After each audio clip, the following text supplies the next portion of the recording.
Kenya. Tamu sana, yes, tamu sana. The president's two-day tour of Ukambani, or rather Lower Eastern, was cancelled at the last minute. And according to government spokesman, or rather State House spokesman, Kanzedena made it somehow clear that it was because of COVID-19 fears. Yes, COVID-19 fears. But looking at it objectively and keenly, it appears to more deeper than just COVID-19 fears. It's deeper than that. As far as also COVID-19 fears might have also informed the cancellation, it appears to be more deeper than that. Last week, Ukambani leaders were at Harambee House and they met the head of public service, Joseph Kinyua. They had gone there to fine-tune the president's itinerary. We know that the president was to visit Ukambani region on 28th and on 29th, a two-day visit. He was to start on 28th. He was to be in Machakos and Makueni, and then on 29th, he was to be in Kitui. But nonetheless, it was cancelled. So Joseph Kinyua met Ukambani leaders. But these leaders could not just agree on some very, very fundamental issues. It appeared that there were two factions. One faction was allied to Kalonzo Musyoka and Wiper, and then on one side there were the three governors. The three governors felt that they were the ones to control the president's itinerary, while Wiper Party and Kalonzo Musyoka's allies felt that they were the ones to control the president's itinerary.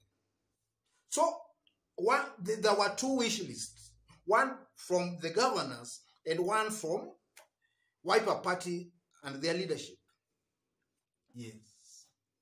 So that might have also caused the cancellation. And also, if you look at these two warring factions, it was purely because of politics. Pure politics.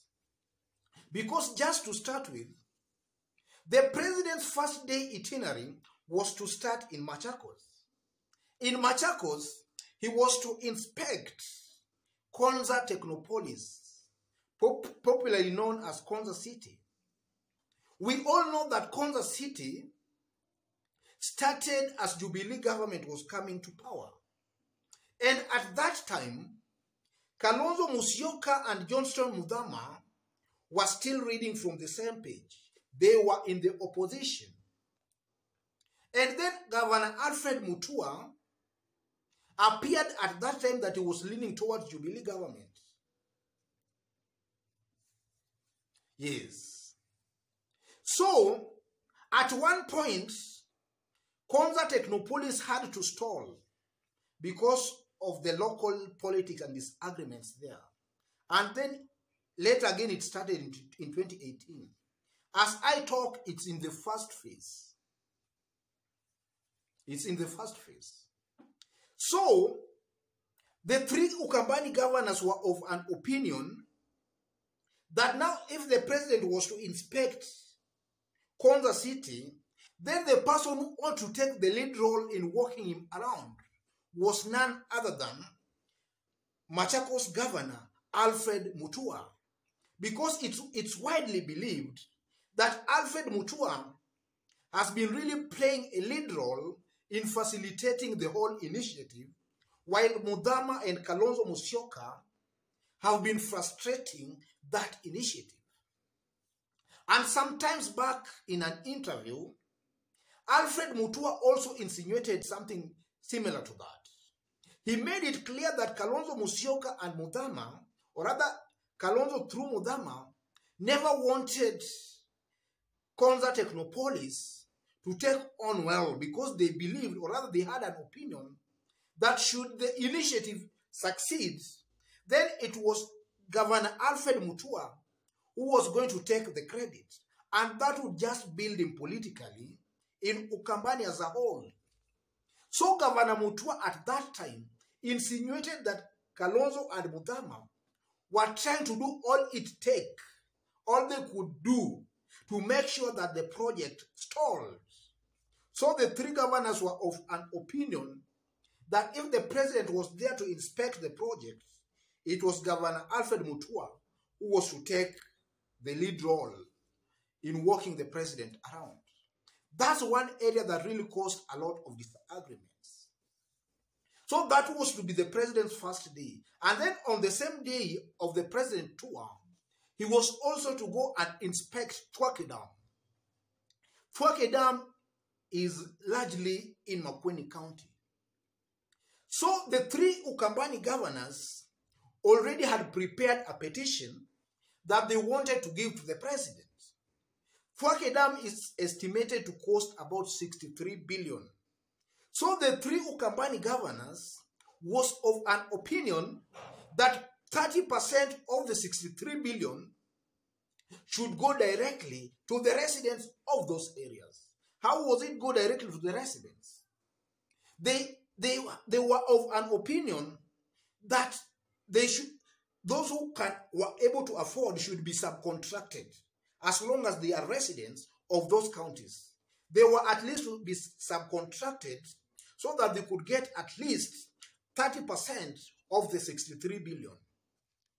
That was also an area of concern because white power leaders and their leadership seems that they were not really for that. Because, if that was to happen, then it was the county government now to identify those who are to benefit. And then also something that really brought a lot of controversy was Kikotek Textile Company in Kitui. Kikotek's Textile Company is an initiative of Kitui Governor Charity Ngilu. Kikotek is a textile company that manufactures clothes. In fact, they have been getting quite a lot of tenders from even the government. They have been really wamekuwa wakishona manguo. They have really been getting a lot of jobs from the government side, manufacturing these chiefs' clothes and also other clothes. So, the president was also on his tour of Kitui. He was to go and launch that textile company. But Kitui's senator, Enoch Wambua, was of a contrary opinion. In fact, Enoch Wambua even threatened that if the president was there to launch Kikotek Textile Company, he was to give that meeting or that launch a wide berth, simply because he believes that the illegality of that company itself is in question. Kitui Senator Enoch Wambua believes that Charity Ngilu squandered a lot of millions from that Kikotek's textile company. And therefore, the president being there to launch the project was giving undue credit to Charity Ngilu. That was also one area that caused a lot of tension and controversy. And then the president also again was also to inspect a stone crushing company launched or rather owned by county government of Kitui. That also seemed that he was giving undue credit to Governor Ngilu. And then he was also to launch Kibwezi Kitui Road and also inspect a stalled irrigation project in Mwingi North. But ironically, the project that stalled is in Kalonzo Musyoka's own constituency of Mwingi North. So all these disagreements, ladies and gentlemen, these leaders could not just agree on which projects the president was to go launch, on which ones he was to go and inspect. They could not agree. Each side wanted the president to go and inspect their projects, while largely the Kalonzo team wanted the president, if possible, just to go and launch new projects. Because they felt that if the president was to inspect the ongoing projects, then the governors most likely were going to really get a lot of credit. Then another thing that really also caused a lot of tension, and this one was brought to the forefront by Makueni governor. Kalonzo Musyoka was of an opinion that he wanted to host the president for lunch. That did not go on well with the governors. You know, when Uhuru was in Kisumu, Raila hosted him at his home. So Kalonzo wanted to do the same thing with the president in his Ukambani tour. But the three governors could not hear of that. They were totally against that because they felt that now Kalonzo would just reduce that tour into a political tour. So they were not happy with that proposal of hosting the president, of Kalonzo hosting the president at his home. So from all these disagreements, you can see clearly the main reason as to why this tour was postponed, or rather why it was cancelled. These two warring factions could not just agree. Each faction had its own wish list. While a party wanted to control the president's itinerary, while the three governors also wanted to control the president's itinerary, and they could not agree. That might have also been one of the reasons, if not the main reason, as to why that tour was cancelled. As of now, it has been rescheduled towards the end of this month again. I just hope that Ukambani leaders and their top leadership will just agree and have the president make the Ukambani tour. Otherwise, folks, if you've just bumped on this YouTube channel, subscribe and also give this video a like. Give it a like, please. Give it a like. God bless you. God bless Kenya. Tamu sana. Tamu sana.